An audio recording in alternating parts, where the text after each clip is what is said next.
Chasin the Racin, powered by Colchester Kawasaki. Part of the Global Moto Group, we supply new Aprilia, Moto Guzzi, Vespa, Royal Enfield, Kawasaki, Sim, Mutt and Benelli motorcycles.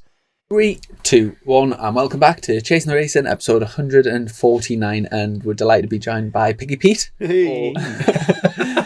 And we were supposed to be at Donington testing today, but the weather is absolutely atrocious. So we're almost into April. It's actually the last day in March today as we record this, and it's snowing outside. And yeah, it's just the last thing I would have wanted to be doing is going down Craner Curves today. So we thought we'd put the day to good use, and Dom's kindly taking the day off work and come down and we'll get some podcasting in. I was about to say, you and me were having the crack though, Piggy. It's definitely a day that we're not totally heartbroken about missing a bit of graft, Mike. No, not a day for work, is it?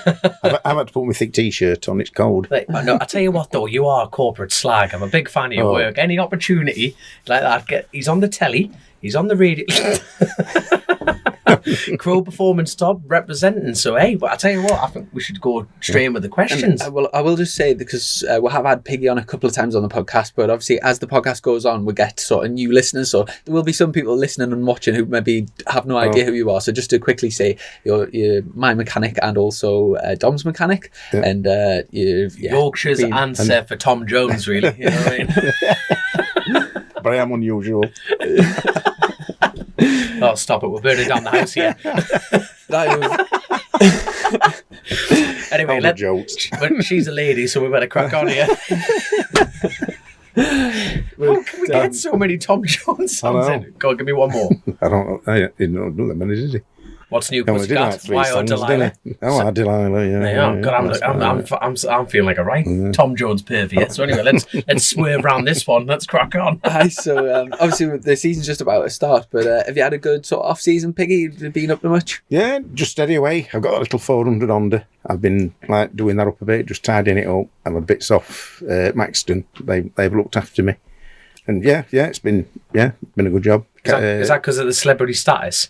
It's like that. It's Piggy here. Do you negotiate the price? Do you say, well, I'll give you a shout out on the podcast next time? He's got to now. Absolutely. And Aaron at Paint Cave, he's done me like a bit of painting up and that. Yes. So it's looking good. It's taking shape, looking well. Yeah. Are you pleased the season's nearly here? I'm ready. You do miss it, don't you? You know. It makes you wonder how you went on in lockdown. You know, when there were nothing for that. I know. Even winter, you're sort of thinking, it'll be soon. How much downtime did you take at the first slot? It feels like a lifetime ago now, isn't it? 2 years ago. It was ages.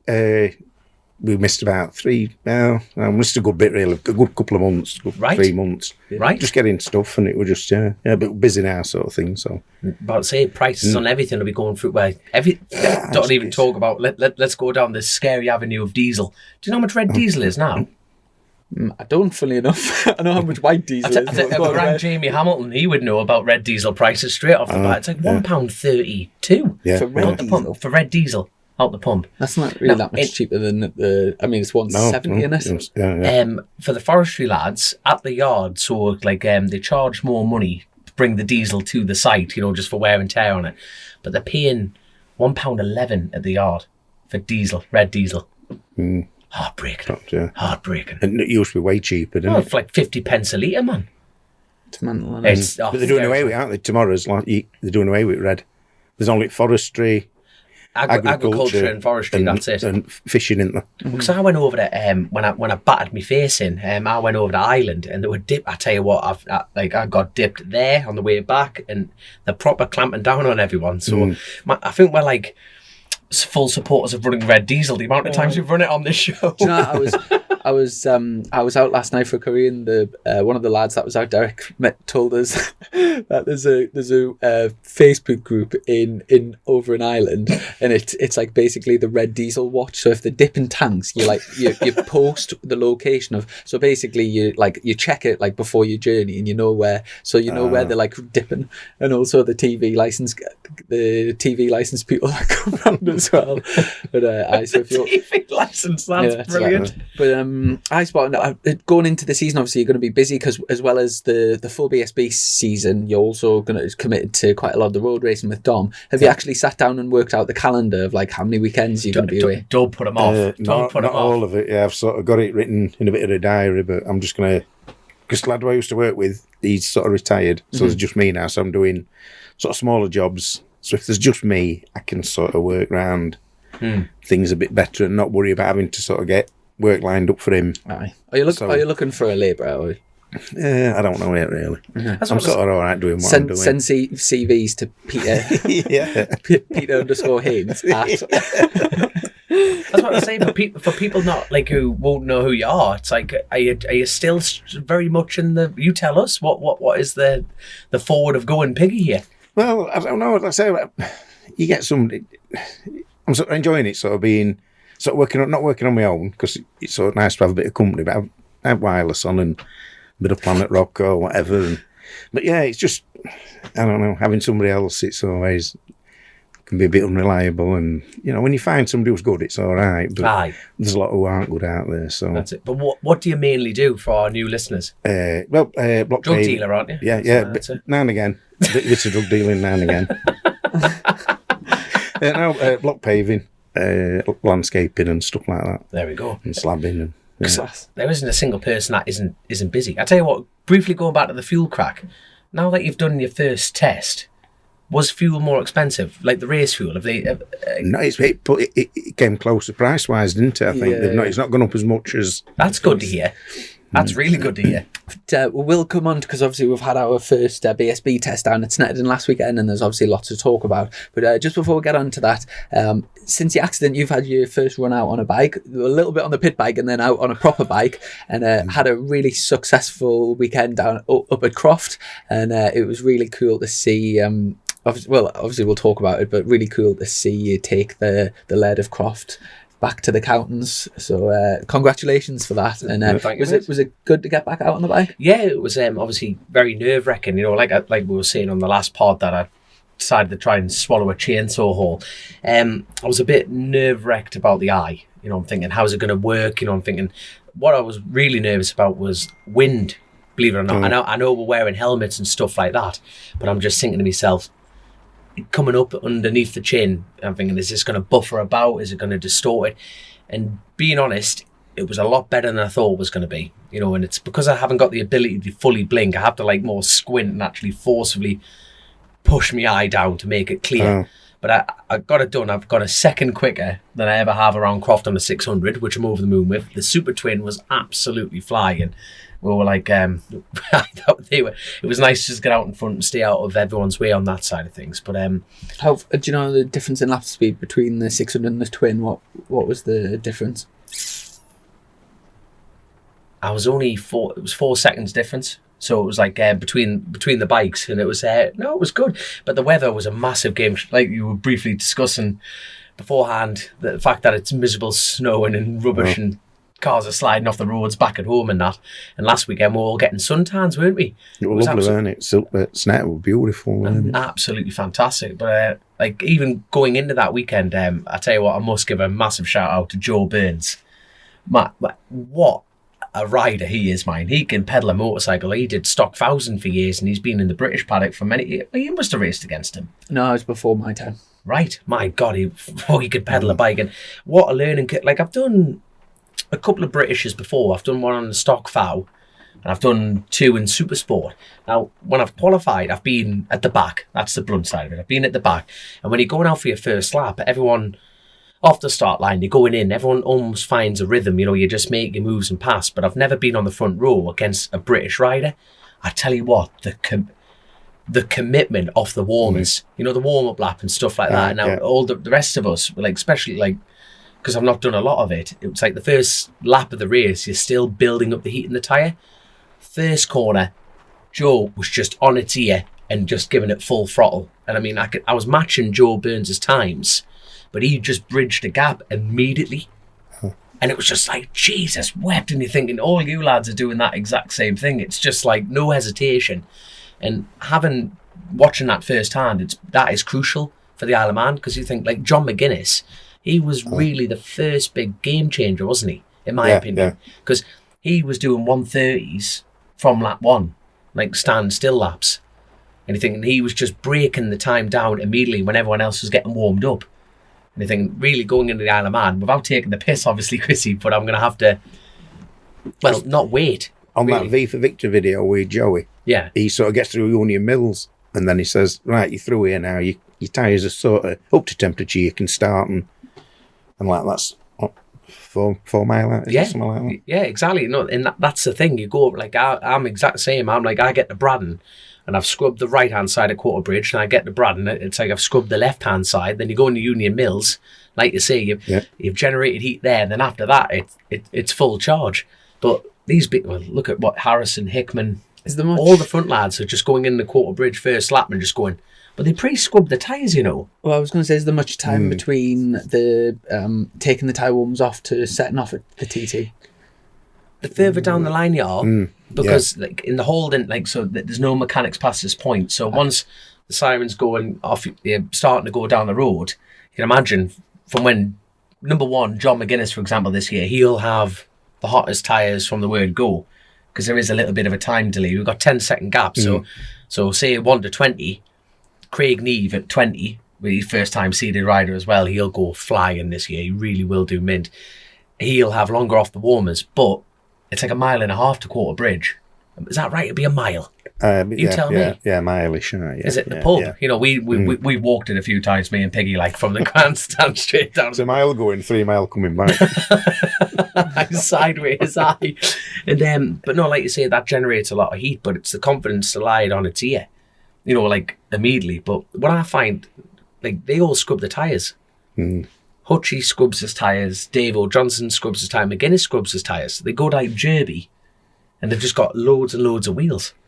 They just go out, put another wheel in, do another lap, put another wheel in, scrub all their tyres in. So there's not that shine element. I'll tell you what, does that faze you? No, the shine of a new tyre, so it's a bit like, you know, when you go out. Not at all. No. That's interesting. I think when I very first started racing, like about 12 years ago, you used to think to yourself, "Oh, we'll like scrub the tyres in and maybe do a lap or two." And then ever since, for the last 7-8 years, I've never really considered it. It's the tyres are ready to go, like off the warmers. That's the interesting thing. In superbikes, you put your tyres on the grid, so you do your sighting lap and then you put a new tyre in, and you still get a warm-up lap. But even with like I think they are just ready to go. Like they are pretty much. But you wouldn't dream to do it on your VFR 400 on a road tyre, would you? Oh no. I wonder if they made a different, because it's like the releasing agent for getting tyre off it. To be fair, I don't actually know. I don't know about slicks because I've had very little experience. I'll sort of find that out soon. But on the super stock tyres, I would they're ready to go like straight away. And in fact, as the tyres get sort of softer and softer, with the really soft tyres, you only got like a few laps to get your fastest lap in. So your peak grip comes on like either lap 2, but maybe like you do 1 lap and then your peak grip's that next lap, and then after that it's dropping off so if you did like 3 laps to bed in, you've lost all the good tyre. But then the good thing about the Pirellis, well, you lads tell me, it just seems to, like, everyone, all the riders at briefings always says the tyre drops off, but it doesn't drop off, does it? Well, you tell me. I tend to find with the Pirellis, they're like grip, and then they just get more wallow. But it's not like an out of control thing. It doesn't seem to degrade anymore. But you are considerably faster than me, Mr. Rouse. So you tell me. Like I say, I can't really say much about slicks because I haven't done much on them. But even like super stock tyres, super stock tyres. You can especially if you're on like lap record, you can maybe get a race distance out of them, and then they start going off a little bit. But if you're a couple of seconds off when I was doing, so in 2020, the first time I rode that bike, it was something like a day and a half or 2 days on the set of scrubs, because I was doing like say 33s, 34s around Cadwell, maybe 32s, but I could do like all day on that without scrubbing the tyres, without using them. But as soon as you go to like 29s, you're pushing through them. You get like a race distance out of them, and they were wearing beautiful, weren't they? That day, mega. But Yeah, but I know you haven't really talked about it, but the winning the Laird of Crofts, I guess. Is that the mega heavy trophy that's insured for loads? No, so that's the Ken Redford. So that's for the fact that I would love to win. I would love to win that one. So Croft have these awards, and like the North East Club represent them awards for the on behalf of Croft even. So the Laird of Croft is the 600 trophy.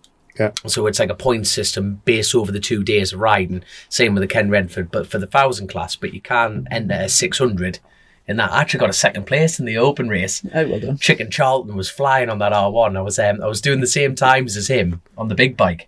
And it was just like chomping away. But unfortunately, North East Club didn't have any tyre service. So we couldn't change tyres. So we were doing the same things. But the mad thing is, that actually made it fair, really.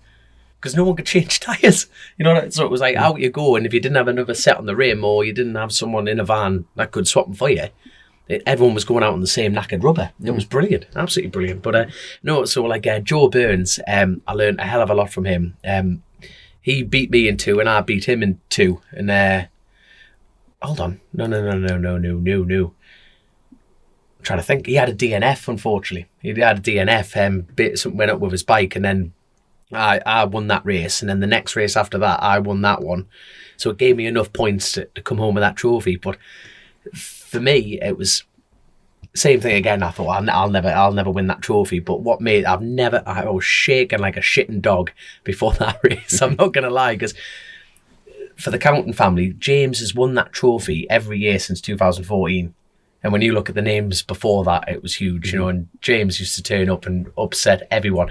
He nearly beat Barry Teasdale on a 600, and we all know Barry's he's a hell of a go, especially on a big bike. And being able to chase, being able to bring home that trophy for the Counting family was brilliant. To give that trophy back to Fran was awesome. It was absolutely awesome. But more importantly, I didn't write his bike off. So and the eye was the good thing is I've got to acclimatise the eye a bit more. You know what I mean? Okay. It's definitely not a safety issue. It blurs about a bit, but I need 2 more surgeries to fix it. Oh, I tell you what, though, you'll never believe this. So I went in to see my surgeon, and unfortunately, he did say what's happened to my eye is worst case scenario. Because I kind of went in going, everything will be fine, because I've been up and down to see Aidan Doncaster, and I trust that man with an inch of my life, and he's saying, look, he'd be fit to ride, and he's been doing a lot of head movement with us and getting everything to work. But when I went to see the surgeon, he was proper this has gone the worst case scenario, because I've opened up my eyebrow and top my skull and the eyelid, he's reconstructed. Unfortunately, the eyelid and the eyebrow have taken a shortcut on each other, and they're fused together. So I'll need more surgery to separate the eye off from each other. But the recovery time of that is 7 weeks. So he's going to hold off after the TT because the eye is drying out a bit. But it's not, like I say, it's not a safety issue. But what they're going to have to do is they're going to have to do a skin graft. So they've got 2 options. One's behind my ear, and the other, where there's a lot of loose skin, is off your foreskin. That might send you cockeyed. Damn it! I knew. I've been, honestly, when I tipped up here, I'm thinking, how am I going to get this joke in? And I just looked at you and I went, that fucker's going to get it before anyone else. I'm like, you son of a... So, no, you...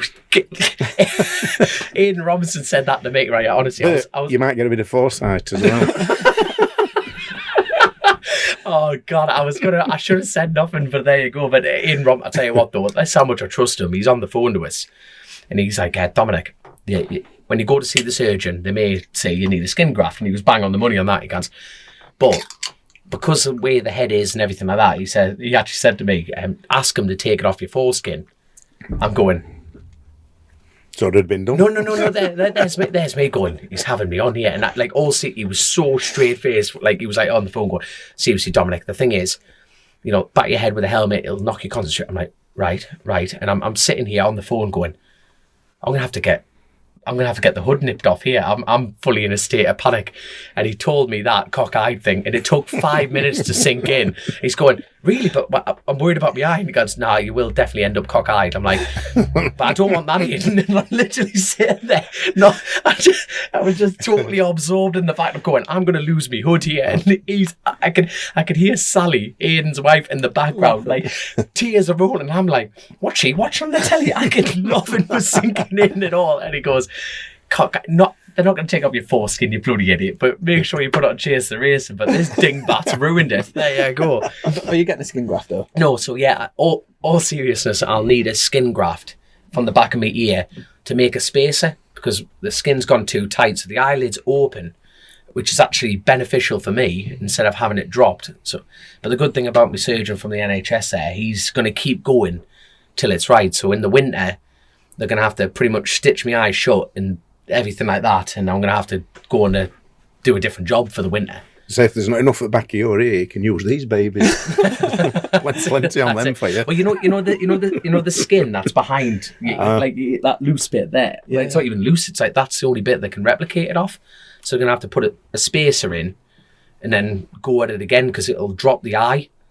And I think, well, and if the skin graft didn't take for whatever reason, and we're talking, how many days is it? It's less than 60 or something. It's even less than that now. And I haven't even been on the big bite yet. At all.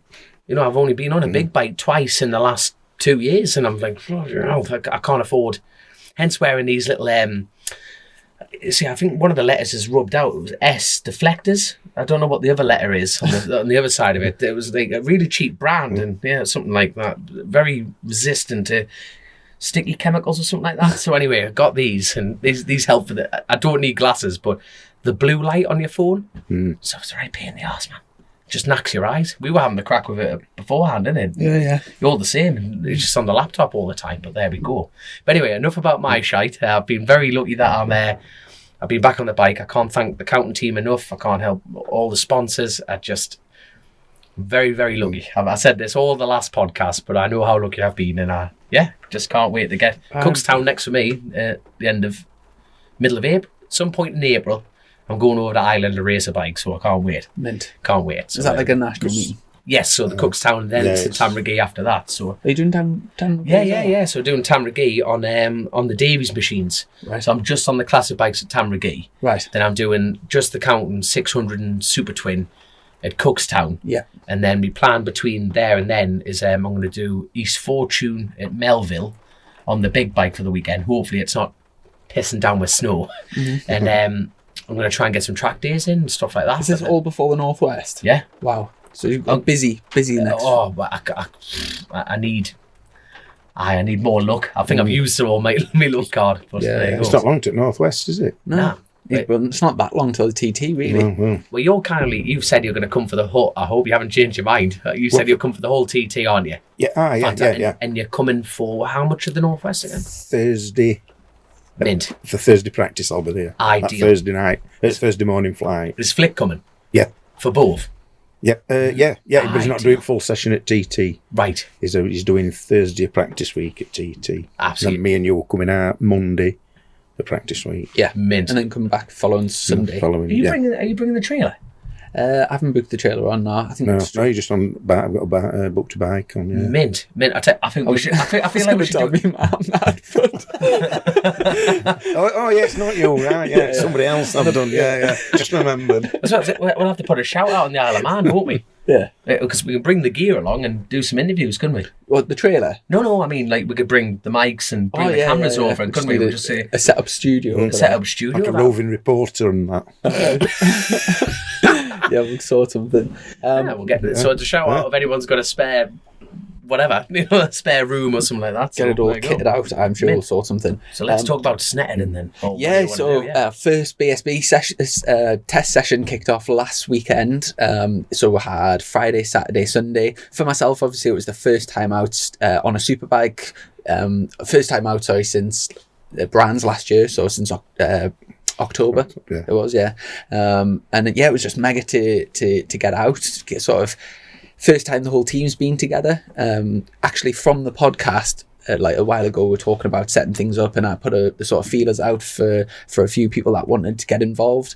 And thankfully I had loads of people get in touch with us offering various things, and we've got 2 new recruits to the Crow Performance team. So we took a Kai and Roy, and they both sort of fitted in really well with the team. Yeah, and it well, didn't it? Yeah, it's brilliant. They sound like proper big lads with them names. So they're Scottish or something. And they're like, it's like Team Heavy and then Piggy.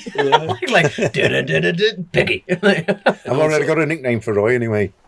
Hip Hip. Hip Hip, what's that? Hip Hip Roy.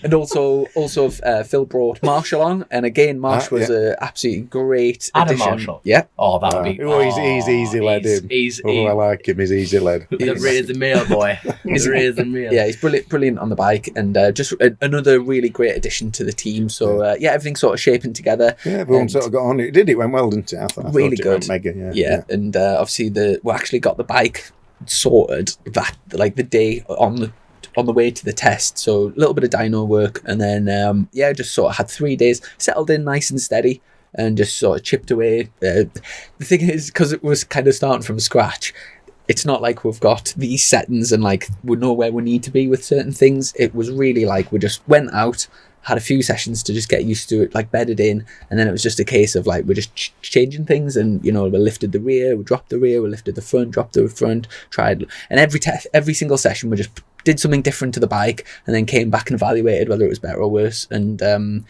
just really good crack. By the end of the test, we ended up I think it was something like 25th, something like that.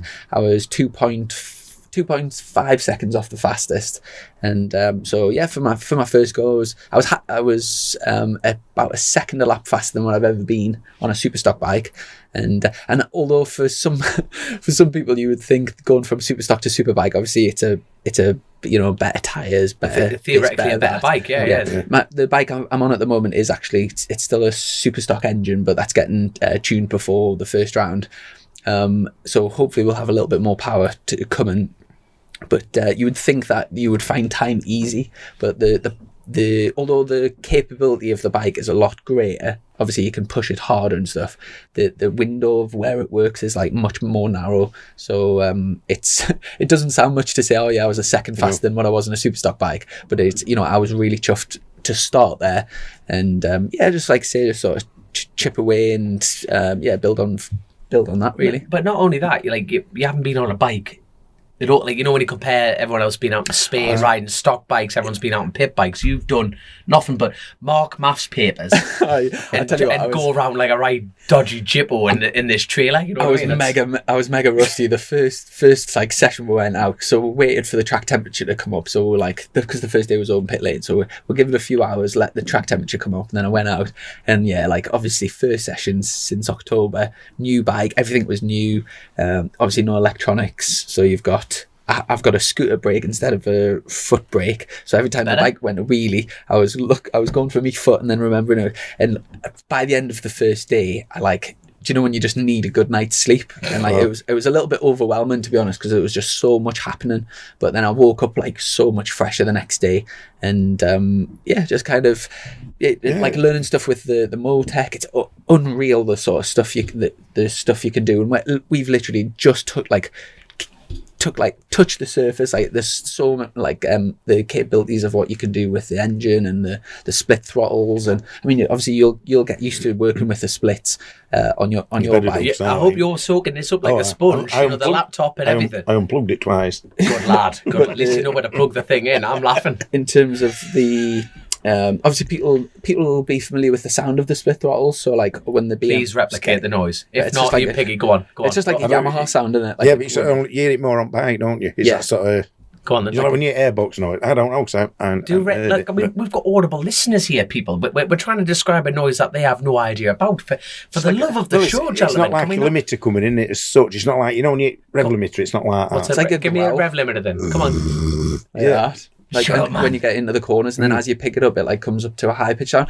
But go on, go through it. The way that works is you've got you split the engine into sort of two cylinders, and you have a primary side and a secondary side, and then you have a 3D graph. And if you want basically, if you want to take power out, you can just pull the power out of certain rev ranges, and the difference that it makes on it's cool sort of seeing it on the laptop and like sort of theoretically, you know, we'll try this and this is what it should feel like, but then to go out on track and for it to feel exactly what it looks like on the laptop, it's unbelievably clever, really, really cool. I had no idea you could use the split throttle on there, just because your bike's got it? Oh no, I know, understand as a stocker because there is an electronic element to that. So what is the BM the only bike out there with that kind of design? If that makes sense. I don't think so. Yamaha are there. I'm not too sure. I think I'm not sure. It's interesting. No, it's interesting because obviously there is electronic system in that, but you thought being BSB, you wouldn't be allowed to use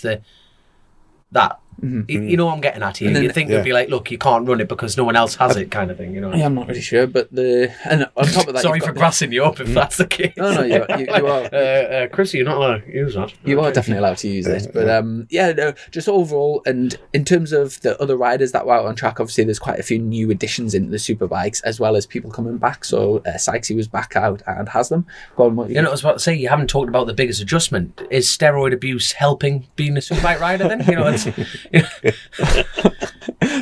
because all our listeners that are, be racking up the gear like you are, is it beneficial? Just for clarifying, I'm not racking up my gear there. Something else I'm supplying. Yeah, is that where these glasses came from? Everything. I'm obviously been hammering the gym over the last few months, and I felt.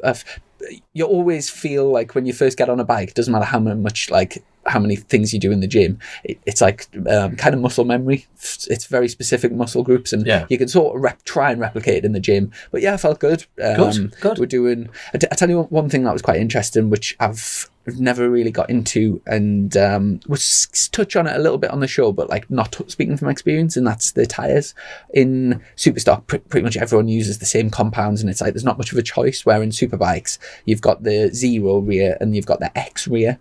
The X is softer than the Zero, so it's basically like Zero and then like a soft and then super soft. Now last year pretty much all of the teams were running the X for race distance, so the X came in as a qualifying tyre. It was introduced as a qualifying tyre, so you were supposed to only do a few laps on it, but then because it was a better tyre, it was more grippy, the teams managed to the teams and the riders managed to make it last for race distance. And so the trade-off of going on the Zero, for most people, it was worth going on the Zero and then the X and then losing a bit of tyre life at the end of the race. But I actually did my fastest lap at the test on a Zero, so like on the harder of the tyres, and I did put an X in at one point just to sort of see what it was. I did put the full thing on Zeros, but then I did put an X in, and it way more grip. I didn't string a lap together on it and like get a better lap time on it, but you can see the capabilities like much. For a one-off lap, there's a lot more grip there, right? But everyone that was running the X tyre was they were getting like sort of 5-6 laps, and then they were absolutely shot. And if you go pit lane, outside every single garage, there was just wrecked X's, and everyone was getting like 5-6 laps out of them. Jesus. So. But when you think of like the financial element of that, it's crazy money. That's what Piggy makes in the morning. You know what I mean? Block pay the one time you were doing a good lap on X, weren't you? Yeah. But then there were a yellow flag out on last corner, weren't there? I think you were on a proper good lap then, weren't you? Yeah, so I think that was that X. But, yeah. Uh-huh. But it was just interesting, obviously, sort of like seeing the different things. And I think your phone's just behind you, mate. There you go, Chapman. But yeah, I'll get problems. I'll get the times up, and we'll have a quick run through. I'll need to connect to the internet. Who was your biggest surprise? If you're watching outside of like Chrissy in any class, who did you think is going to do what while Chrissy's looking to be honest, I didn't get a chance to have a look at much apart from because we were sort of busy with bike, weren't we? Yeah. I tell you what, change the question slightly. Like, we're having a chat with Matt Trulove, and he seemed happy. He's on the Aprilia. Yeah, he's gone to the Aprilia with Tom Ward as well. How did Ward get on? Did he like it as well? I think they were. Yeah, Matt were proper. It's going back to my bike just briefly. It's a proper beautiful bit of kit, mind. It's like really. It's got a swinging arm, which is nice bit of kit, and just with the wings and all that sort of stuff. It is beautiful, and I have had a sneak peek of the just the blue, like the blue coating that we're getting, and then it'll be bright orange, and the bike will look absolutely mega once it's done. I'm like well excited, and obviously once I get my leathers, boots, or the full kit as well to go with it. But yeah, and it was the first time Croy's been sort of working on the Motec. Obviously, he's really, really good on all of the BMW stuff that he works on himself all the time. And it's pretty similar. There's lots of similarities, but he properly got stuck into it and was a huge help throughout of the whole test. Like I said, I love working with Phil. And because he's a busy lad and all. He's at Silverstone and BSB, and he's done a fair... wasn't he at No Limits and he mopped up there? Is that correct? Yeah, he did. Yeah, he did in No Limits, didn't he? Yeah. In the sprint race, I think he mopped up there as well, didn't he? No, I know any. Shut up, man. Nowhere near. That was a brat. No, I think he. There's somewhere he mopped up. Or am I making this up? No, I think definitely. I know we went down there because he did. He's at Bentley this weekend with you. You're on the 250. Just quickly run through the time. So it was actually Jason O'Halloran who topped the final session. With bear in mind the lap record's a 47.1 and he did a 46.5, so he was under the lap record. Fastest ever superbike lap around here was Shaky from years ago. He did a 46.0 in qualifying. So how many years ago was that? Good few years. Jason O'Halloran was fastest. Then Tom Sykes on his return to BSB after a long time in World Superbikes. Really cool to see him out there on the Ducati, and from what I was told, he looked really, really smooth and like he wasn't scratching as well. He was just gradually building in. So I think Tom Sykes is going to be mega on that on the Ducati. Also, Brooksy was really competitive. He topped a session on the, I think it was day 2 or something, or maybe day 1 or day 2, but he was straight back on it and under the lap record, looking really good. I'd also fancy him for championship. I know, who's that? Tom Sykes or Brooks? Brooks. I know a lot of them have written him off, after last year, but he's not gone shit overnight. Well, do you know what was interesting? We had Frank Rathel on the week before, so before any testing, and Frank picked him for the championship, and I think most people listening to that would probably think that was an unusual pick, but then a few days later he went out and like broke the lap record and was back on it. So yeah, I think he's going to be strong. I missed out there Bradley Ray on the R1. On the R1, yeah, in 3rd place again, really tight with the times and looking good. And then we're down to Rory Skinner in 5th. He did a 46.7. Skinner looked really good on track, to be fair. And then I think there was quite a big jump.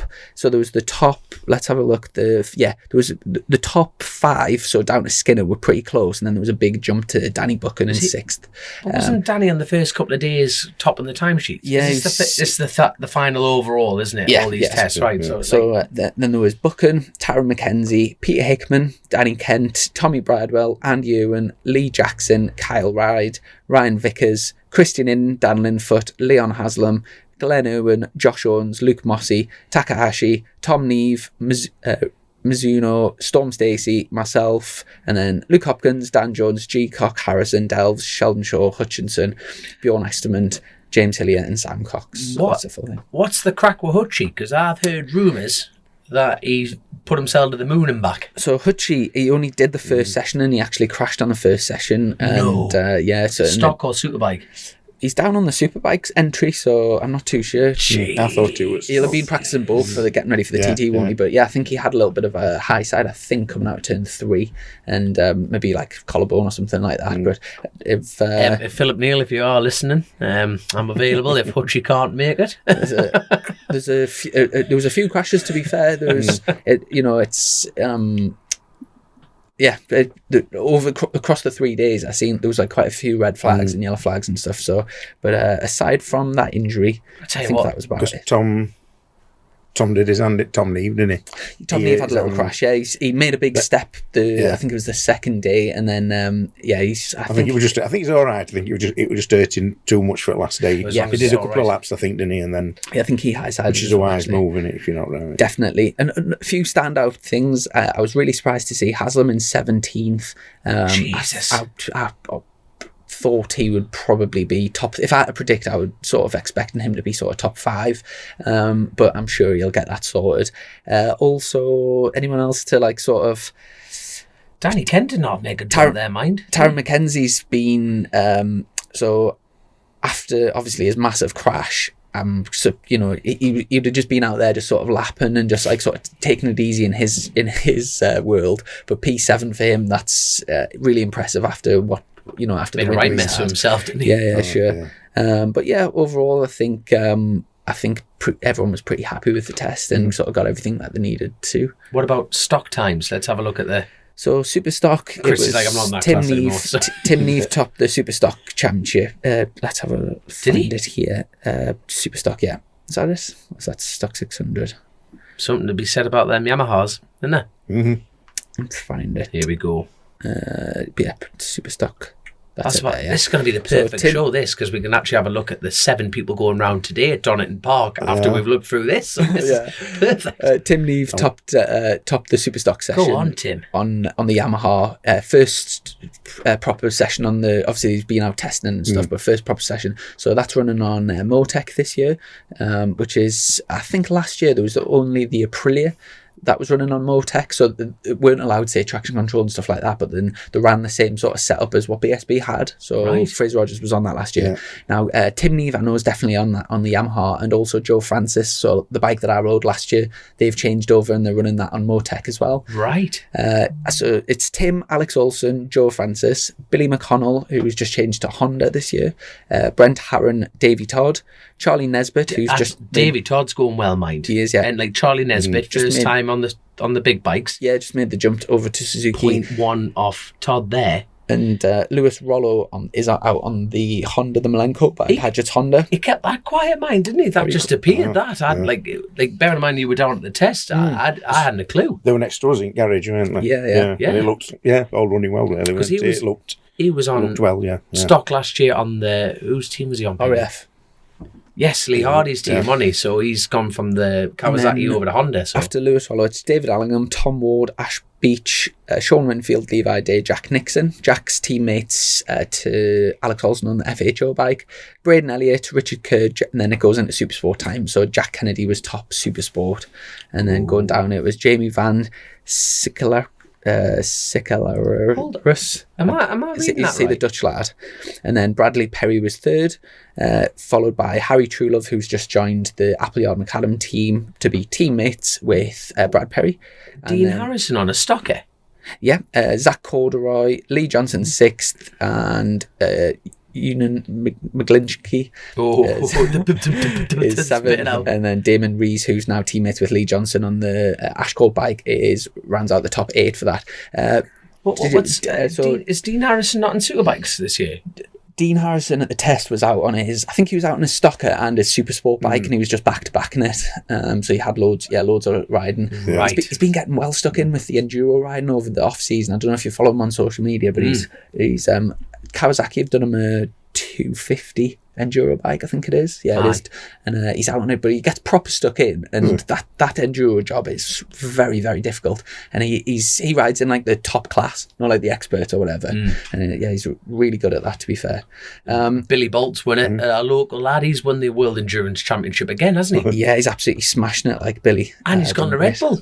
Yes, yeah, jumped across from Rockstar. So Rockstar apparently aren't doing anything anymore. Apparently they're just covering Supercross riders. Red Bull's not a patch on this, is it? Good lad, Piggy. Good lad. There you go. He's having my job here. Brand ambassador for Rich Energy. Good lad, son. Good lad. So, sorry, quickly going back. So, Jack Kennedy, Bradley Perry had him for the first couple of days. Is that correct? Yeah, so the Appleyard team actually packed up and shot off for the last day just because the forecast wasn't too good. So up till that point, Bradley Perry was actually fastest when everyone was out on track, but then the other two went a little bit faster on the Sunday. Who's your mate who works for Appleyard? Nice lad. I was just saying that because he sat in the studio. Nose ring looks a bit dodgy. Aye, that fella. He's a top lad. And just a shout out to Josh. He's been a huge help to me recently with all of the design work for the garage boarding. We've been getting that sorted. So I've been taking up a lot of his time. He probably every time the phone goes and he sees it's me, he's probably like, oh, not again. I can confirm that because when he's not in front of your face, he's like, that bloody Chrissy. He's been very good.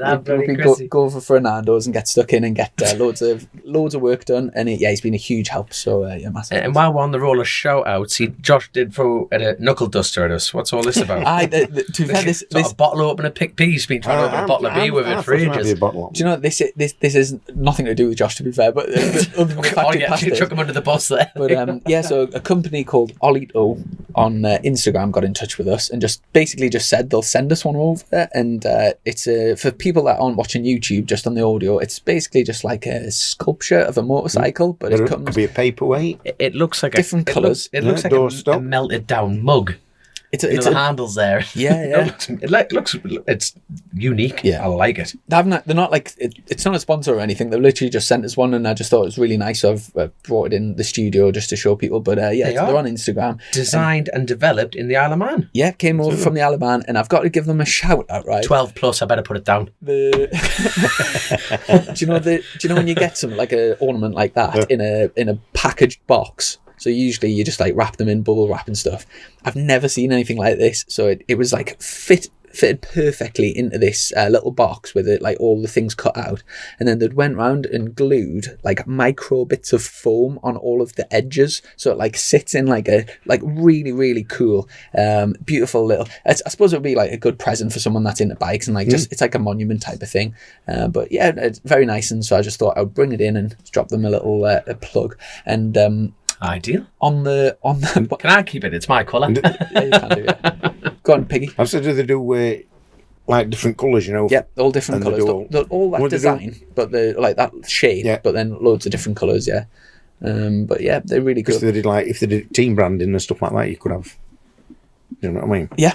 Doing team colours. I could literally spend this full podcast just doing plugs, because obviously with setting the team up over the last few months and then just getting everything to BSB, you know, the amount of people that have been helping us out have been like absolutely crazy, and I'm incredibly humbled and grateful for everyone that has been helping out. But just a few quick ones. Just before I went down to the test, our joint friend Mark from Mac Tools Newcastle sorted us out with an absolutely mega toolbox. And for anyone that has been on my social media, like the Riding Graphics did a big thing for it, and it looked absolutely amazing. So yeah, mind you, I've got one problem with that. Go on. They put the wrong person on it. It should be Piggy's face, innit? You know what I mean? Because you're not going to go near it. It's him. That's it. And speaking of tools, nobody'd rob it, would they? It is a proper trick bit of kit, though. It's lovely, yeah. And speaking of tools, now they don't want to be named personally, but they are patrons of ours, and they've just set a business up called the Power Tool Hub Company. And Power Tools Hub, on Instagram, and they met us down at Snetterton, and on Saturday, it was like full on, like sort of tool porn on it. The Power Tools, full kit of proper top of the range power tools. Milwaukee stuff. Is that where all that Milwaukee gear came from? That it's beautiful. Really good, really. Yeah. Good, so again, absolute massive shout out to, like I say, they don't want to be named personally, but massive shout out to them for that, because it's absolutely incredible. But yeah, so if you see Piggy in the back polishing something, it's his big impact gun. Loads of like little bits and bobs sort of coming together, and it's especially, you must be the same, the last sort of couple of weeks before the season, running around the country getting everything sorted. Are you getting everything sorted for your big bike?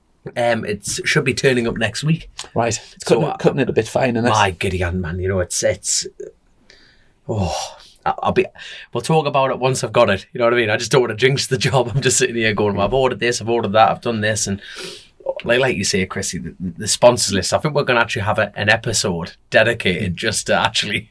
I don't think it'll get many views, but it'll get like a lot of people just sitting there just talking about absolutely everyone, because the list is endless, absolutely endless. But there we go. I tell you what, though, he is the only sponsored mechanic that I know. Are you still sponsored by Needham's Motorcycles? Yeah. He's the only... I've not seen him for a bit, actually. You better get the money in, son. I'll have to go and see him. I've got a bike to MOT, so I'll be taking him. I've not seen him for about 3 weeks, something like that. Right, there you go. Now, this weekend coming, we're on a Thursday at the moment. This weekend coming there's no World Superbikes. There's MotoGP coming up. Yeah, Argentina. Big news that Marquez, as after that huge monster high side that he had the other day. Unbelievable. That was apparently off throttle, you know. Is that correct? Someone correct me if I'm wrong there. I don't know. Someone was telling me, well, you know what the paddock, the rumour mill's like, don't you, in the paddock, you know what I mean? Yeah. So by the time you end up walking through it, everyone was saying he was off throttle when that high side kicked in.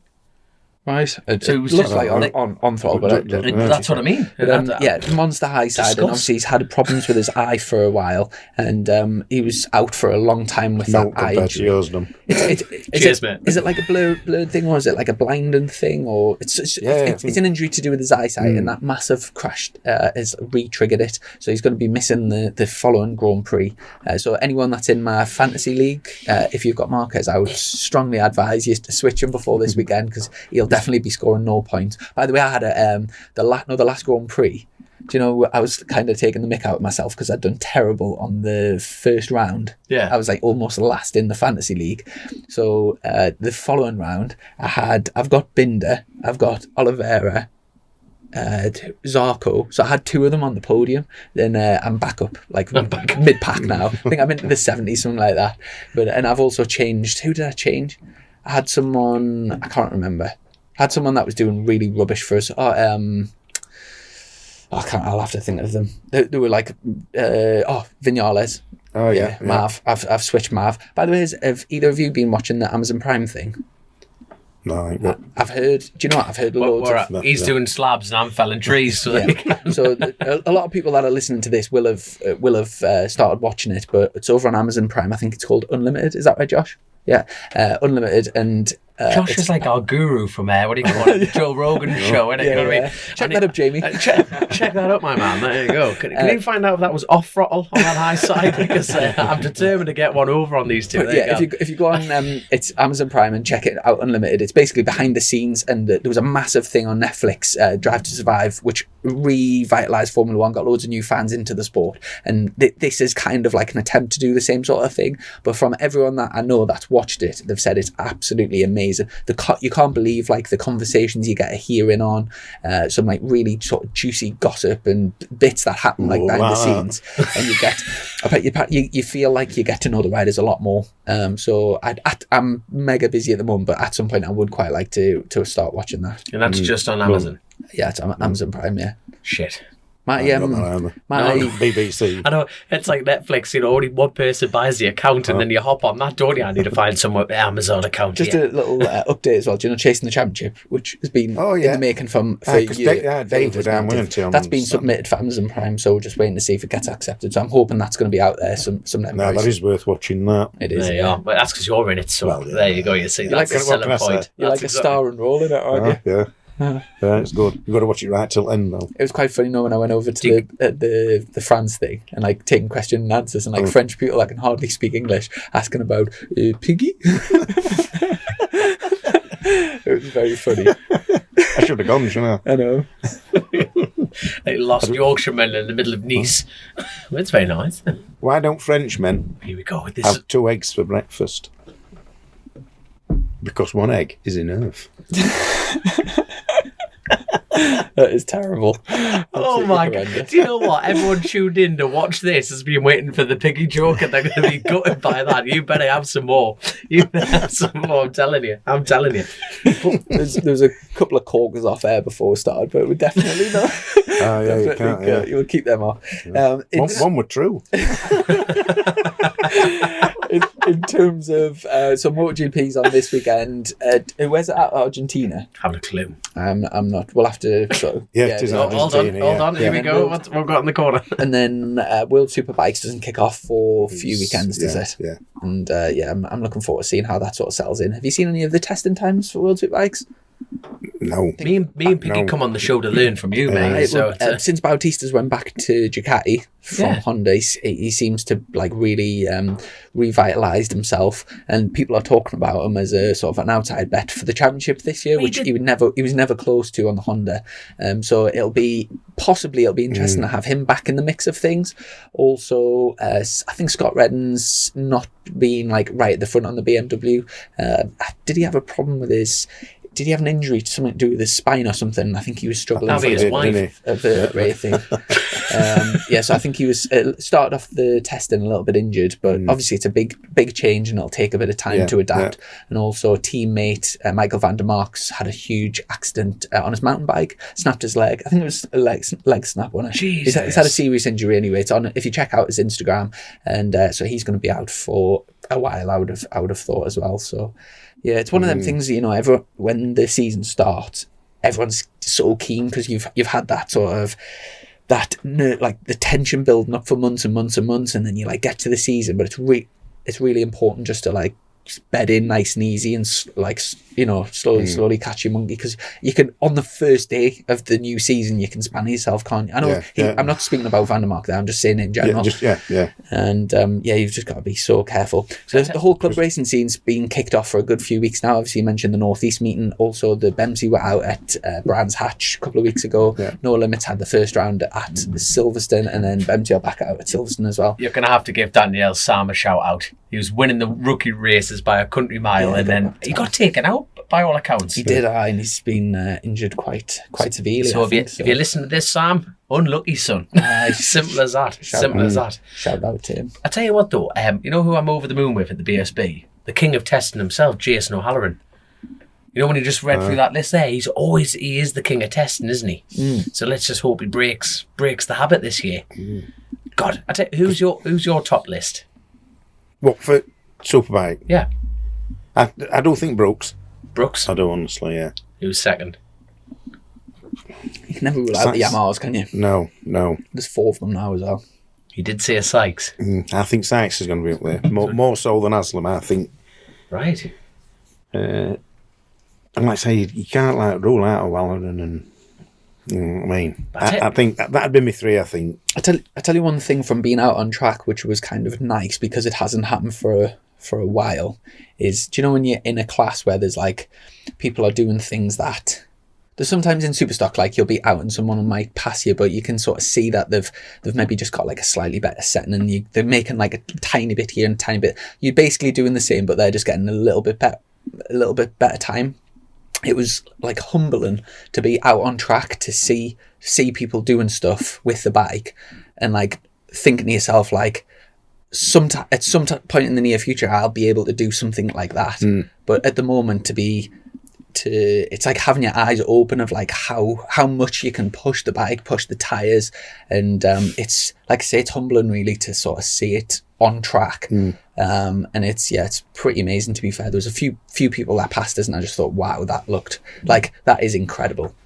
Given when Freddie Spencer first came on the scene. Yeah. Well, not... he was a young lad, weren't he? He was 18 in them days. Yeah. He was young. And I think it was Kenny Roberts, and he was, when they first started smoking back tyres and what have you, and Kenny Roberts once said that Freddie Spencer had passed him and both his tyres were smoking as Spencer had passed Kenny Roberts. And he said, thought, bloody hell. Like, yeah. So it just shows, it's whatever level you're at, there's always a rabbit to chase, isn't it? Especially in this game. My giddy hand. Yeah. Go on then. Okay, so we've got... I want to know, like, I tell you what, Lee Hardy, he's chucked all his eggs into one basket this year, hasn't he? You know, when you think about it, because I have not seen his name on the TT list. You know, when you look through, and see the numbers, so he's not doing the roads, where he's always been a roads man, even at the Northwest and stuff. I tell you, there's a name I didn't see. Well, Derek McGee. He's always been a front runner at the TT. He's not there this year. There's, if you look between the cracks, there's a few people moving things around, like. You know what I mean? Tell you what, get a bit of an inside scoop on British Supersport. We've got Josh is working for Bradley Pirrie this year and things. Do you want to jump in for a quick chat? Come on, jump in. Yes, go on, jump in the deep end. Behind the scenes. When you get some headphones, I tell you what, you're gonna have to, no, it's all good. We'll just use them. So I actually used to race with Josh back in 2000. And he's sorting himself out here. Look at him. This is my moment. Here we are. I'm sick of being on the laptop. I tell you what, just while we're the podcast downloads have been doing mega recently, Piggy. We've been. They're going to get better now. Over the last few months, it's like, really, really cool. Like, he's ready. Me and Josh used to race back in 2009. So when we were first kids on the tarmac, and Josh is still involved with the racing now. But so he's spanned for Jack Kennedy, who won the British Supersport Championship last year, and back with the Appleyard team and with Brad Perry. So I'll move them. The mic will be fine there in the middle of you. So if you just have to scooch in for your big shot though. Your big shot there, you gotta get cozy. I'll tell you what, we went. Me and Josh. This is another plug, by the way. Me and Josh went down yesterday. So I've been very kindly sponsored a coffee machine, proper like trick thing coffee machine from a company called Frappuccino, based in Birmingham, set like pretty much centre of Birmingham. And basically it was actually at the Scarborough fundraiser night.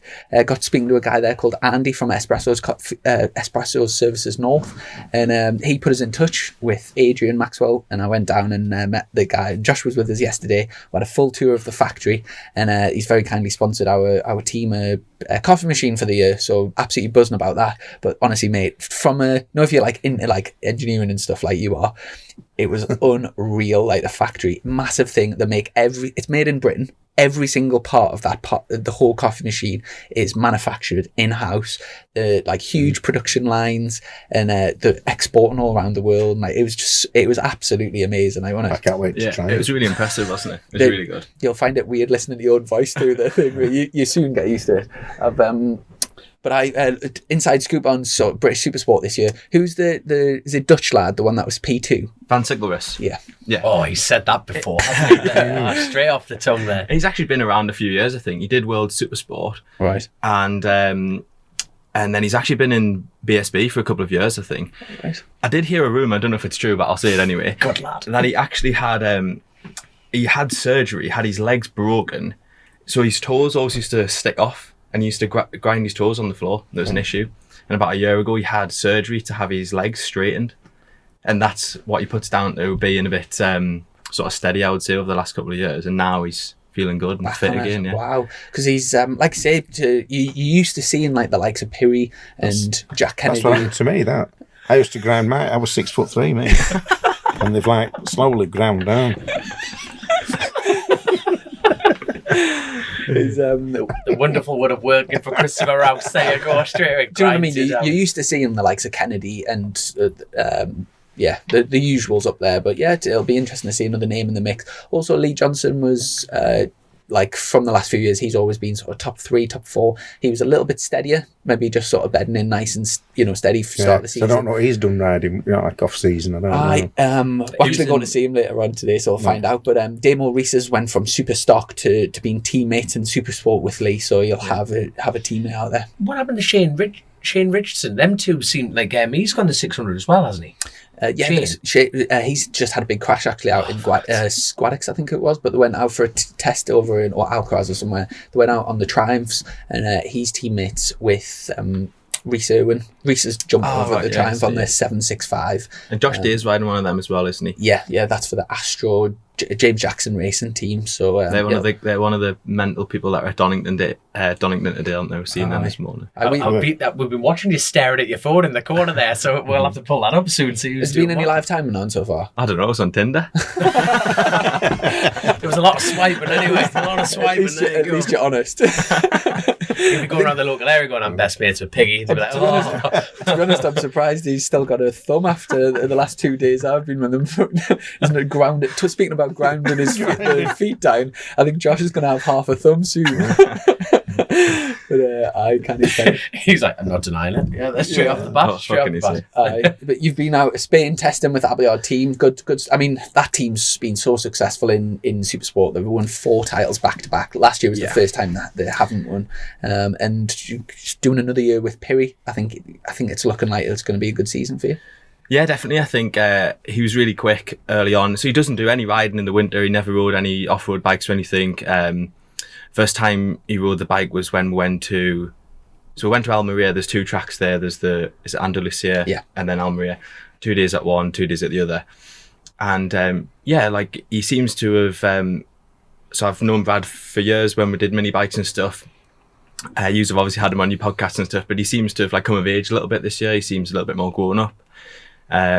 He's had a year of kind of figuring out what he needs to do to run at the front. I think like a lot of people, maybe seen him, he went from running his own sort of squad with his dad, getting onto a bike and a team that are sort of 4 times British champions. And that can be like also like a blocker as well if you don't really know kind of how to go on with that and stuff. So he's had his kind of year of, he won 7 races last year. Kennedy only won 7 races as well. So I think he's definitely in with a shout. He's actually really impressive to work with and stuff as well. So are you saying it's like feedback, and that's really good? Yeah, he's really good. Really nice sort of. The only problem is he doesn't know how to make tea. 4 days in Spain, he never made 1 cup of tea. So it's the only complaint about. You're on the bike working with Brad Jones's dad, Tim. Tim Jones, yeah. And how's Brad doing? It would be really great to get him on the show actually. For I'm sure he'd love it. Yeah. But yeah, he came out to Spain with her. Yeah, he's I think like he's getting there. I think body wise is pretty good. He's still got a way to go with some other things, but he was sort of jogging to the circuit and stuff from not quite the hotel, but halfway. He jumped out the car and he was jogging to the circuit and stuff, and he was out helping the lads sort of spotting really and going around the track and taking videos and stuff like that and stuff. So I don't know if what his involvement's going to be this year, but obviously it's been really nice to have him around again. So fair play. I can barely run a bath, never mind from the track from the hotel. But it's RST did a fantastic documentary on him, didn't they? And that is good. That mind, it just shows his character, 100%. But no, if you can tap him up to get him on the show, that'll be grand. That'll be absolutely grand. I was going to say, did you see that? But you're not on any social media. Just Tinder. Just Tinder. Yeah. There's a blonde wig. Thanks for your password. I know. Oh my God. Go on then. Now, I asked Piggy the same question. What's your outside bet then? I thought you were going to say, so what? What's your password? What's your password straight away? What's the best location in the UK?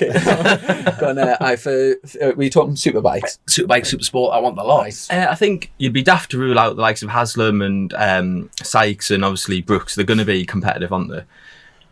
I actually really think Brad Ray has got a real shout. He's on good bikes. Not that they weren't good before, but the Yamaha's obviously won a championship, hasn't it? And I don't know, he looked really strong the first few days at Snetterton, didn't he? I think probably a lot of people aren't talking about Mackenzie, which I think's a mistake. I think he's injured, right? He's going to come there, and the showdown format will probably support him this year.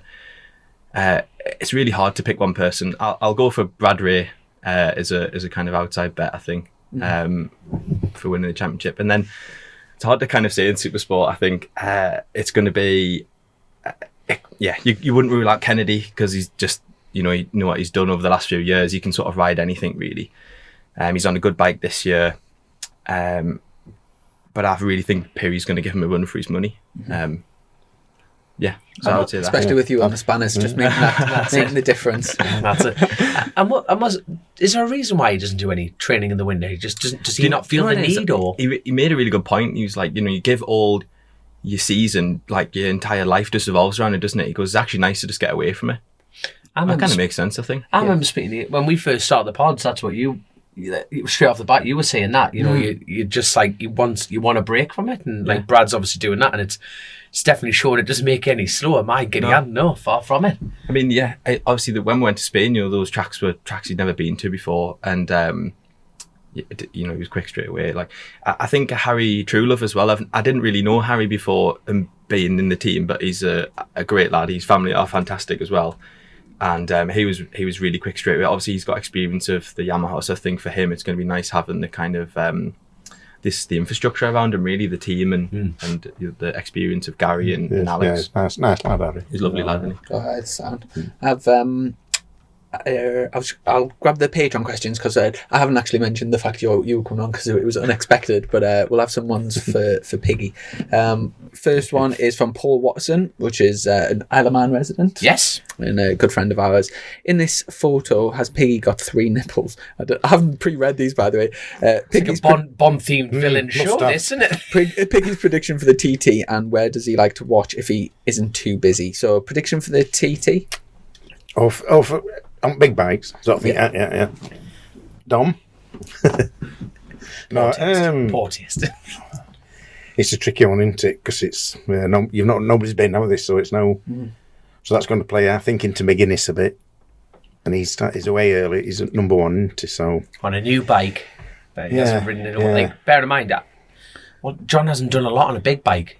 Period. At the minute, he's done a bit with Hawk Racing, like round Darley Moor and stuff like that, but he's not actually jumping in the deep end, like unlike Hutchie and obviously Hickman and Harrison. Yeah, You know, they're you've just got- they're balls deep in it, aren't they? So Like I say, you can't go against Hickey, really, Hickman, can you? you can't. That's the thing. Hickman's say, just Hickman, he is the Harrison. bar, and he 100%. I mean, I think Mickey D on Ducati, you know what I mean? He's going to be... I'm a big Mickey D fan and all, so it's... I think everyone in road racing is, and I think it's one of those because he never actually gets that entitled. Not 1 year's gone by where everyone says he's going to win it, because they've always played him off against Dunlop. It's always been Hutchie versus Dunlop, Dean Harrison versus Dunlop. It's always been the Dunlop element, but he's never been written off. But he's never been, as far as I can remember going to the TD, he's never been. This is Dunlop's year, and that's how I see it anyway. But he always does deliver. I'm going to go Mickey Dunlop, I think. Yeah. For me, I think there's a top 4, but the chance of one of them either DNFing or having a problem's high. So I think the 4 people that have got a strong chance of being on the podium is Hickman, Dean Harrison, Michael Dunlop, Davey Todd. Yeah, David Todd, I think he'll go well this year. I think there'll be a jump, and then from then I think it's like sort of Hutchie. Yeah. And then how is Hillier going to get on, and Dave Johnson on the Yamahas? They could work really good. They could be difficult. Yeah. There's a few sort of questions after that. You've got Derek Shields, haven't you? And McGuinness. Here's a question: out of the OMG lads, who would you put first and second? Hillier on the big bike. On the big bike. Now, here we go. I'd love to see Davo win. Oh God, 100%. they're both lovely lads. I'd like to be at the party afterwards. Oh God, he's mental. No, it's interesting because the reason I'm asking that is James Hillier, hell of a pilot, period. But he's always been on the Kawasaki, and the reason I'm basing this theory on is because he's always been on one bike and he hasn't had a change. Dave Johnson literally is like the jack of all trades, and he just hops on. He goes from Norton to BM to Honda to this, and he has no preference as far as I'm aware. He just gets on a bike and goes. And I think this Yamaha change is going to potentially benefit Davo more rather than James Hillier. But I've been wrong many a time, and I'll keep proving wrong. By the way, I've just worked out the third nipple thing. It's the pictures. When you had That's been on my mind. When you had Storm's hat on, that one. Ah, right, It's a good picture, to be fair, but the third nipple thing's the pass. You had your paddock pass on, so it does look like a third nipple. But just to clarify, Piggy's only got 2 nipples. And favourite place to watch, Ghostly, that goes way out. Really? It were Phil Mellor that said to stand there, sort of thing. To you? So, to my mate, that would be like in 89, because he sort of knew him just through, my mate was club racing. Yeah. And he sort of knew him through that. And we used to go there before Tinternet and what have you, and there were literally us, we could sit on that grass. I've even stood on that video with Joey Dunlop. He comes out to Ghostly and he says there's a bale always sticks out here. I've stood on that bale, which you could do then. I mean, there were no restrictions. So I've always gone. I mean, now you go, and if you're not there 2 hours before a race, you can't get a seat. That wall's rammed. And we used to go and there'd be like 3 or 4 people on that wall. Right. I feel like I'm robbing you of your Isle of Man now. No, being serious. No, you know what I mean, though. It's a bit stuck in the pits. Yeah. That's it. You see, the stock race, you're not allowed to do a wheel change this year. Yeah. Which is brilliant. So you have to do the 4 laps on the same tyre. I think that's going to make it really consistent. Can I go then once you've set up? Can I go? No, being serious. Well, that's the thing. We'll have the little bikes. I feel like I've got to ask a question. Who's better to work for, me or him? Depends You what see, now to be fair, you see a lot less of me, but I'm better in small doses. Then he's got a coffee machine now. Yeah, he's got a coffee machine. Yeah. Shite. Have to get your finger out, Dom. So Rich energy, I can get you a scary amount of that. There you go. Beautiful. One from Sam Higginson. It was brilliant meeting Piggy at the London show. Lovely to chat bikes and spanner twirling with him. Will he be helping Dom out this year too, or just focusing on the BSB? So Van said that one, and it was good to see Sam down there. He's a sell. Sex sells. We need him out the front, luring them in. Yeah, they were good at show, weren't they? I enjoyed it. Actually. Yeah, it was good. You and Danielle out there pulling the punters in. Danielle bodyguarding you. Get off him. Get off him. It was good. It was a good few days, wasn't it? Yeah. All these women checking Tinder for you like that. I've got a question for you, actually. Oh God. There's quite a few top lads at the TT now who are doing like full-time British Championship rides, and like Hickman especially is performing kind of in both. do you think that in the next few years, in order to go to the next level at the TT, you'll need to be doing that? Do you think because they raised the level so much because of that? 100%. I couldn't agree more. And it's because I think even visually, like things that even when you watch them now, and I don't know if it's because the bikes have moved on or whatever, but they just look even more on the limit now, don't they, than they ever have done before. There was like a visual, I don't know what year it was, like say 16 or something, when Hickman went on the BM, and it even like visually looked like a level above. Wow. It's, like I completely agree, and it's I think it's more there's more accessibility to it, because when you think back in like the 80s and stuff, like the Carl Fogarty days and the Steve Hislop days, they were leaps and bounds of everyone. They were world level. Yeah. You know, they were championship winning and everything, and that riding is always transferred through. Even Halewood, you know, he used to do like short circuits back in the day. I was going to say that is a very fair point, because in terms of world level short circuit riders, you wouldn't, like, you know, like if you compared say Hickman to like Marquez or to one of the top in the world, he's like quite a considerable amount off. But it's mad to think like that class of rider used to do the TT. Yeah, but that's the thing. But you look at Joey Dunlop. He's won world championships, you know, and even when he first started racing, people, because he's the world's greatest road racer, they've almost avenued him into the fact that they don't really label him as a short circuit rider. No. He was a phenomenal short circuit rider, and he understands that skill development. And it just feels like it's coming back, doesn't it? I mean, even McGuinness, like 10 years ago, would have been doing full-time Superstock 1000 or Supersport or something. Hutchie was doing Supersport. Yeah. And it just feels like all that's kind of coming back now. You can do full-time British Championship and still go to the TT. Like Brooks, I know he's not there this year, but 100% agree. Sorry, mate. Like 100% agree with you. The fact that the TT has always had a pattern. Unfortunately, it always goes up in popularity, then it dips a little bit, and it's all about the fall and rise of it. And like John and Michael Dunlop and stuff, you know, they stayed away from the shorts, but then they were so dominant on the road that they became them. Yeah. Do I dare say it, the road specialists kind of thing? But I totally agree with you. You know, in order for me to be consistently fighting for podiums, you do need to be a British.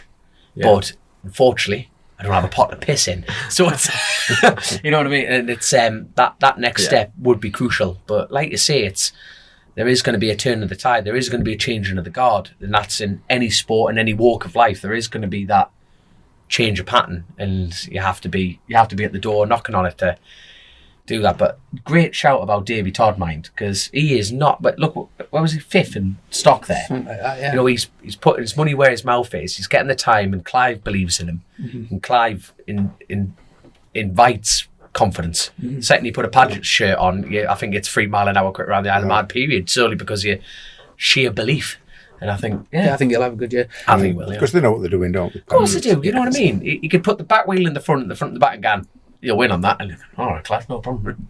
Off you go. Yeah. Drew Williams, any good jokes? Still laughing about the back joke with the bag of cement. There's one that we edited out of the show before. Leave it in. Have you got any others? No. And Josh had a proper rude one that we had out as well. Right, dirty bugger. We'll come back for that one. Could you poke your head through there, Josh? Go on. I'll tell you what. He's bad. This is mega impressive, right? This is Piggy's party trick, and I've never seen one other person in the world do this in person, right? Piggy can get his full fist in his mouth.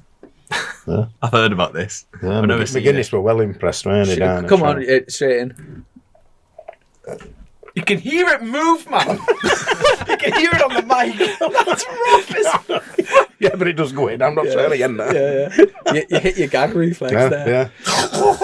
it were on my teeth. Chrissy showed you his party trick. You have a party trick? I've shown you the bottle. The pint. Oh, the pint thing. Yeah. That is. Yeah, that's when we were doing it. You got a party trick? No, but I had a birthday party in January. Chrissy came, and there's a few people there that didn't know Chrissy didn't drink. So he's like in the middle of the floor. Everyone's watching him do this thing. And I went out with a couple of the people who were at that party on Monday night just gone. We got on to Chrissy. And I said, he doesn't drink. Like, they're like, but he was drunk at your party. He was wrecked, wasn't he? I was like, no. Well, why was he doing it? Why was he... Why was he picking pint glasses up with his mouth and put them on his forehead? Remember doing that on that yacht in London? I know. It was this like yacht club filled with like poncy rich people, and he's like, "Let's check this out." And all these rich people were like, "This is mint." That was mint crap. Oh yeah, I would say the XL. It was classic on that. Ryan Garside, most demanding rider to span a 4, Chrissy or Dom. Tell us a joke. Neither of us are demanding. I don't think we were. I've got both to be, easy. I've got Yeah, to be. to be fair, you're both easy going. To be aren't you? fair, like I'm not. This is turning into a competition, 100%. But I've almost answered my own question, but I want to hear it from you. It's a bit like, the pressure situation. He's at the front of British. He's in superbikes, really career-driven element of it. But then you've got the road side, which is a different pressure. Like, I'm not going shit. We need, but that trust thing. You tell me what's a bigger pressure pot? Well, a good question would be, obviously the cost of it going wrong on the roads is obviously a lot higher. Do you feel that extra pressure working on the bikes, or is it exactly the same? It's same, because I'll do the same for both bikes. I wouldn't like, obviously, lock wire more for yours, and that sort of thing. Yeah. So it's preparation wise, it's just done the same. Actual pressure of it. Yeah, it's sort of. It depends. It's like when you were on with Crow other year when you won championship. Yeah. Obviously, like that last round, and then it were. It's a different sort of pressure. Different pressure. Yeah. It was more. Everyone were nervous about more results. What things could go wrong. And, and safety. Like some the slightest thing just causing a DNF sort of thing. Yeah. That sort of pressure were, because we knew it had to be, But as far as on a general, no, because I do same. It's a long lap, when we sat waiting. Like you'll come round and it's like a couple of minutes. Yeah. And if there's a red flag, it's within a minute you're back, or and Where and like when you go through, you're sort of just waiting for the next sector. We'll sometimes get comments on our YouTube video and stuff. Sometimes like we'll touch on a topic like that, but when like me and Dom don't then dig into it, and people are like, "Oh, why didn't you ask more about that?" No, that thing about like lock wiring more for the TT bikes. Yeah. If you had mine and Dom's bike next to each other, what sort of things do you do for the TT that you don't do for super bikes, short toothed? Brake calipers and things like lock that. Wire, lock wire. Yeah. You don't have to do that. Yeah, but I bet you're the same. Yeah. I prefer to see it's it. just And what else? And there's let's say basically lock wiring, and say you won't. On yours, you just, because there can be quick changes, you won't really do. See, with lock wire pads back and things like that in calipers, but I tend to do that on yours as well, because when you're qualifying, you want a quick change, don't you? Yeah. So that's something that's come from roads, I think, into sort of BSB, right, and things like that. But yeah, you just basically it just gets a lot harder time at the TT than it does. Like with yours, you sort of know what to check after you've worked on it for 3 or 4 rounds. You sort of know what could possibly be loosening off where the TT is everything. Do you know, like there's a few places at the TT where the bike's fully sumped out. Do you have to put different sun plugs on to? I've changed. Are they special like TT sun plugs or something? Or no, that's something else. You just check that you. Can you not get countersunk ones? You can get countersunk ones, but it's like it's just the compression of it, and it's like you say, it would be better if it was flattened off. But in the same breath, you're better off having a bit of metal having contact. Because if it's going that far, it's going to hit the sump anyway, isn't it? Exactly. Yeah, so you're better off, instead of grinding away at the sump. Because imagine that surface plane, you've got a bigger surface area to actually catch and drag. If you've got a pinpoint, it's like that. You're better off having the plug being tapped away, essentially. But because you lock wire them in on any bike and any sport. Yeah. But what you tend to do as well, you swap out a lot of titanium parts. On a TT bike compared to a road bike, you get a better grip of it. You can snap titanium, putting it in, and it's a little bit different, isn't it? Yeah, you're better off having steel parts on that side. But it's like Tipex is your friend as well.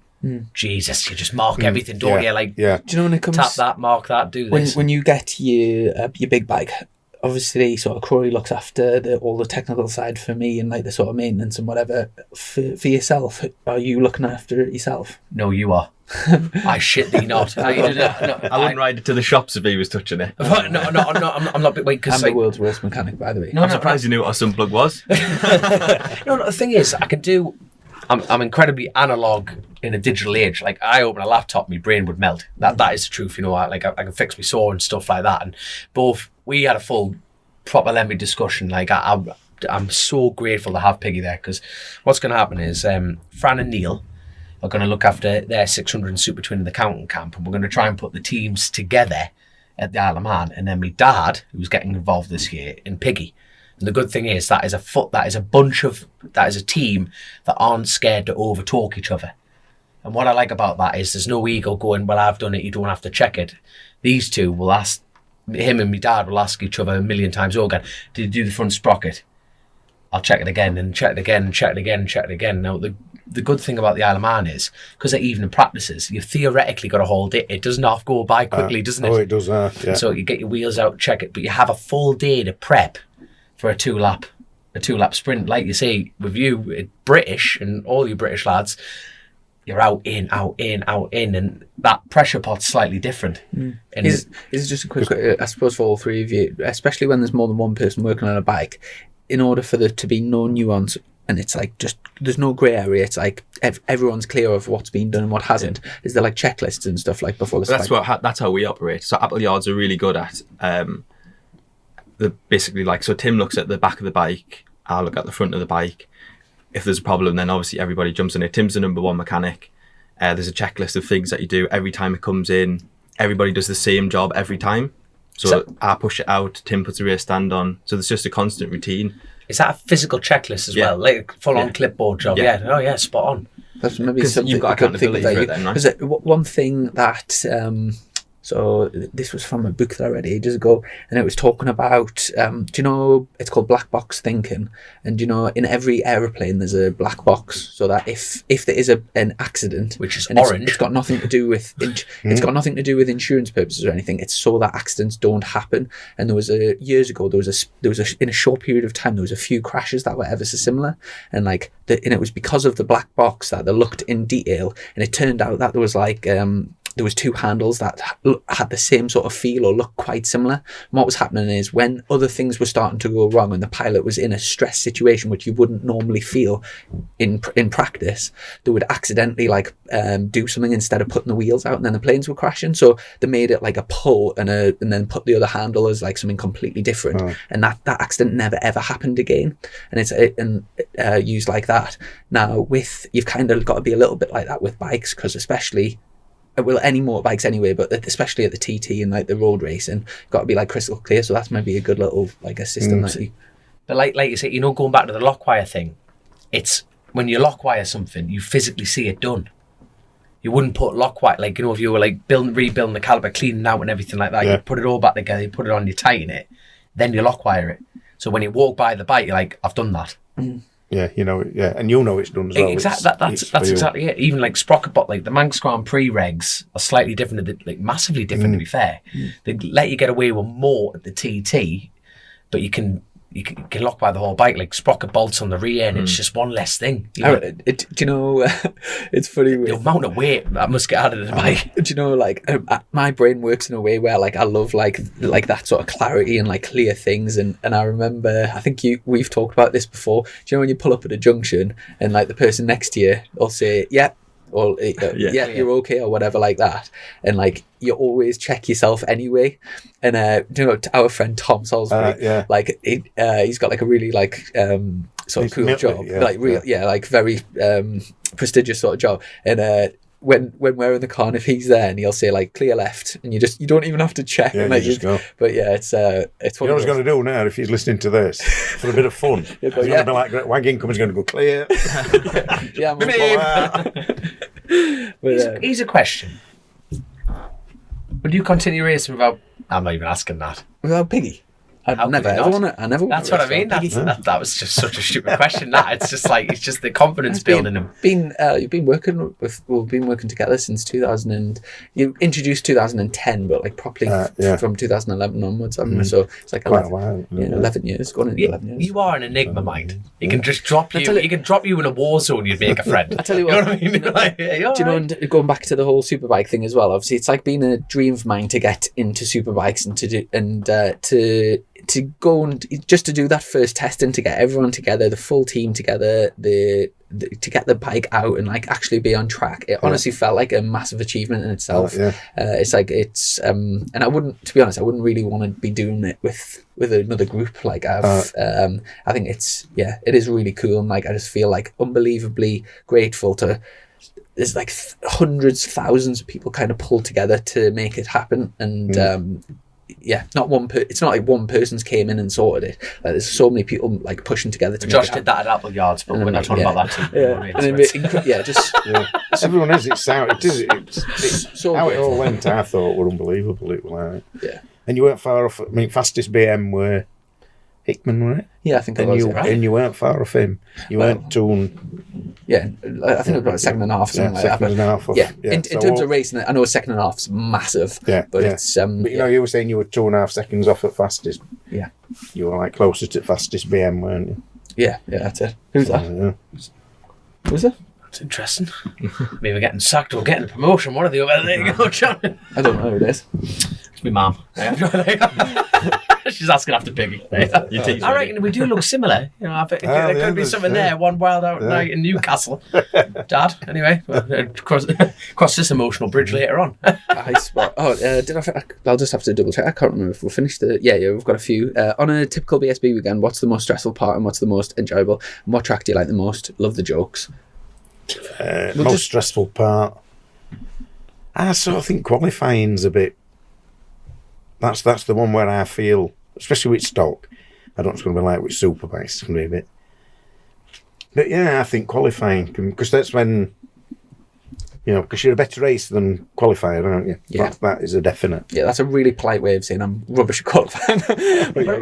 What about you, Josh? Were you a qualifier? Like, I was a nothing. I was bad at both. Man, shut up, man. You were British. No, I was never very good as qualifier. Always went better in the race. Could always do the race on a Friday morning and drag you along. Really.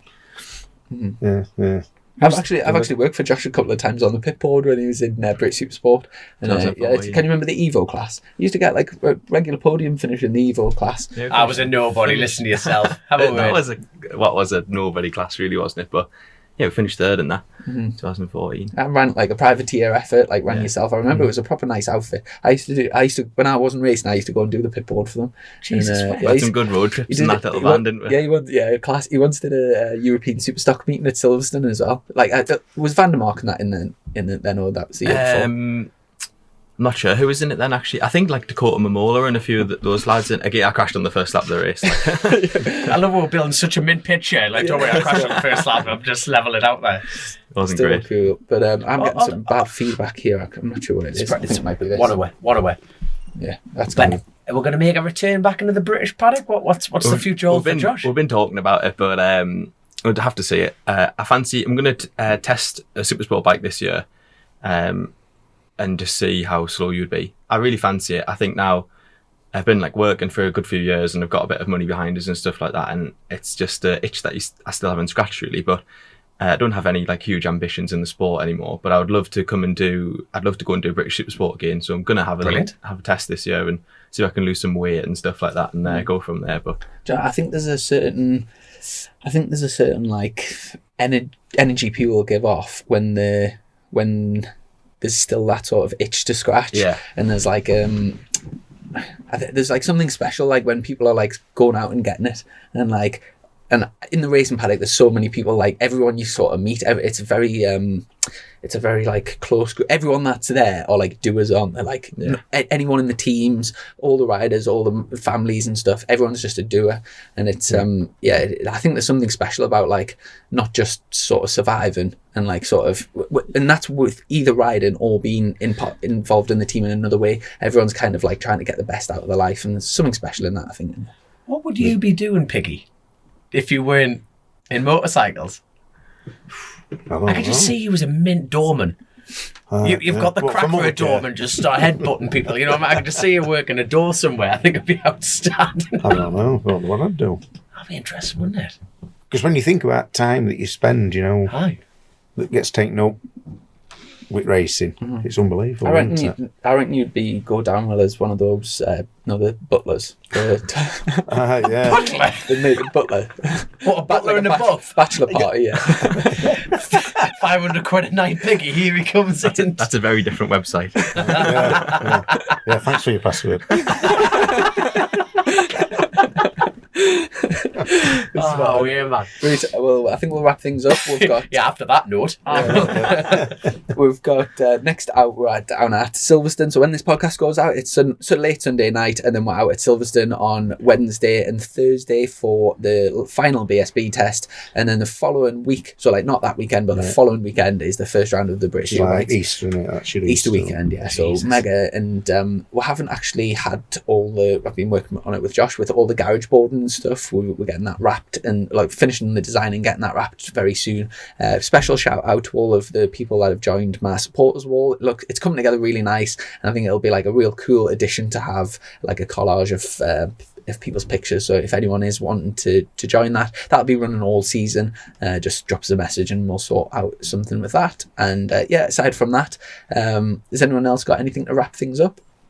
No, well, When you next out, you're at Silverstone this weekend. Yeah, I'm crap my pants because obviously it's like -3 out there, so it's a very, very, very beautiful bike, and I'm going to go out and enjoy it, but try and go as fast as I can without knacking the job. And where are you racing that 250 this year? Just the roads. So we're doing Balown, the pre-TT on it. Right, And that's then the 700, isn't The it? 700 circuit, which I'm really looking forward to because that bike will sit lovely at that place.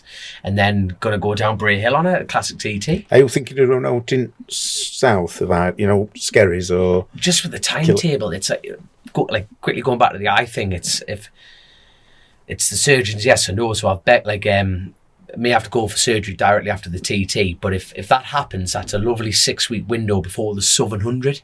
Yeah. So at the moment with the 700, I'll be just going on the big bike unless someone could provide a Super Twin or a 600.